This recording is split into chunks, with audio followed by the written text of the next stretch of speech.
اللہ نو حاضر ناظر سمجھ کے کہہ رہے ہیں میں عقیدہ سچ بیان کر رہا تھوڑے سچ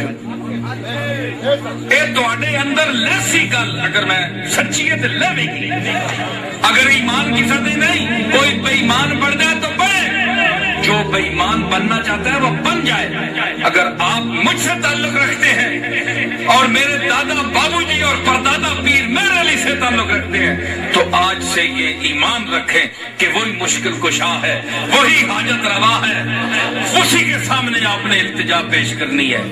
اور آپ کی انشاءاللہ کشتیاں ڈوبتی ہوئی کشتیاں تر جائیں گے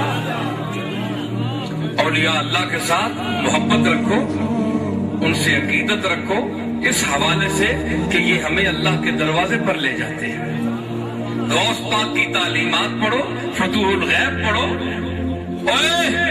گولہ شریف وچ بھی خطاب ہوندے سنو مجلساں وچ تے میرا خطاب بھی سنو باہر گولہ شریف جاؤ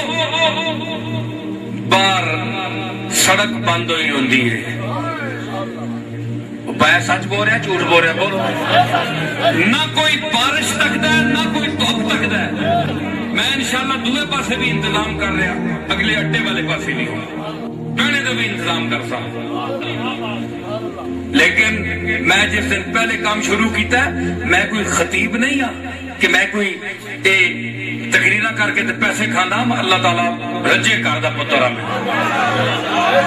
میرا کوئی پیشہ نہیں نہ میں آپ کو اپنا علم دکھا رہا ہوں کہ میں بہت بڑا علامہ ہوں ہمیں کھانے پینے کا مل رہا ہے ہمیں کیا ضرورت ہے لیکن وہ ذات جانتی ہے کہ عقیدے اتنے خراب ہو چکے ہیں کہ اگر ہم میں سے کوئی نہیں بولے گا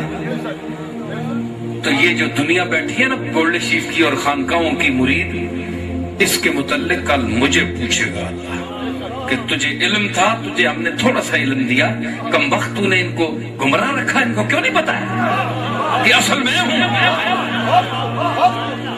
تو سائے میں چار چاری رکھے نتے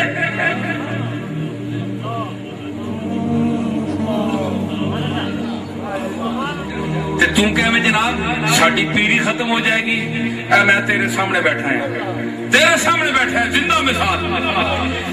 بڑے بڑے لوگاں دے میرے خاندان دے بندیاں دے افراد نے